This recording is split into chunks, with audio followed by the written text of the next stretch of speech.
Le médecin est le dernier maillon de la chaîne de la santé. Oui. Ça veut dire quoi? Moi, j'ai fait une petite enquête dans les hôpitaux de la ville de Yaoundé avec un échantillon de 50. Je suis allé dans ces hôpitaux, je rencontrais les médecins et je leur posais une question. Est-ce que vous pouvez me citer 3 médicaments qui sont fabriqués au Cameroun? 90% des médecins n'arrivent pas à citer un seul. Je ne peux pas généraliser l'étude à tout le Cameroun parce que je l'ai fait juste dans 50 hôpitaux. Oui. Mais c'est un problème. Pourquoi? Parce qu'en fait, en faculté de médecine, quand on nous parle par exemple du paludisme, en parlant du traitement, on va nous parler du traitement uniquement avec des molécules importées. Ce qui fait que le médecin va retenir le traitement avec un médicament importé. Il va retenir ce traitement et il va le prescrire toute sa vie.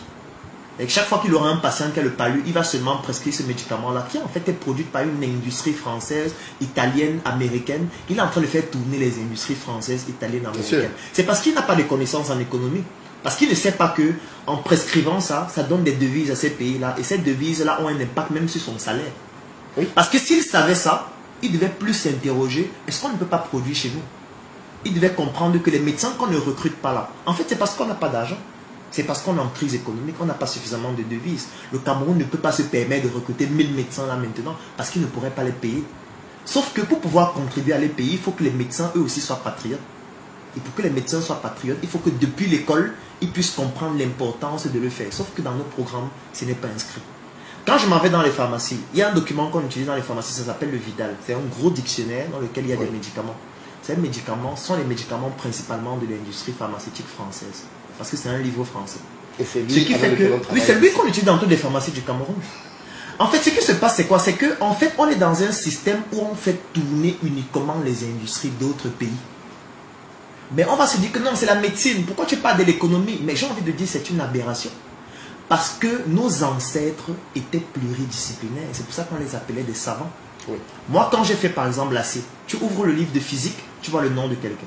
Tu ouvres le livre de chimie, tu vois son même nom. Oui. Tu ouvres le livre de mathématiques, tu vois son même nom. Tu ouvres le livre de sociologie, le livre de philosophie, c'est la même personne. On te dit qu'il a fait des découvertes presque partout. C'est pour ça qu'on les appelait des savants.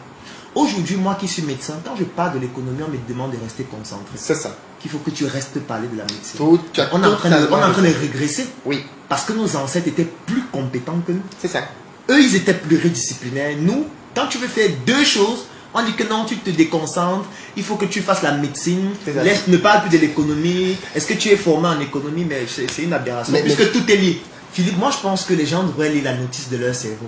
Parce que le jour où chacun comprendra la puissance de ce qu'on a dans la boîte crânienne, en fait, ils arrêteraient de poser ces questions et ils comprendraient qu'en fait, on est capable de tout faire.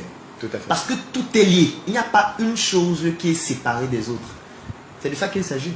Et plus tu fais des disciplines différentes, plus tu as un angle de vue plus grand, plus large, plus pertinent sur un problème.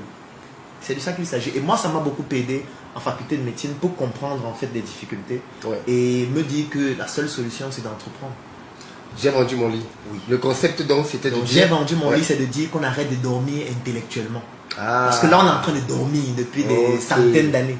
Donc, il faut se réveiller de ce sommeil intellectuel qui nous pousse à prescrire de l'eau salée importée, à prescrire des paracétamol importés, faits dans les industries européennes, alors que nous, on a la capacité de le faire aussi. Cette absurdité qui consiste à considérer les tradipraticiens comme des incultes, alors qu'eux, ils pratiquent de la science. Ils font plus de la science que les médecins. Et je l'explique très simplement. Le tradipraticien, il va identifier un problème de santé.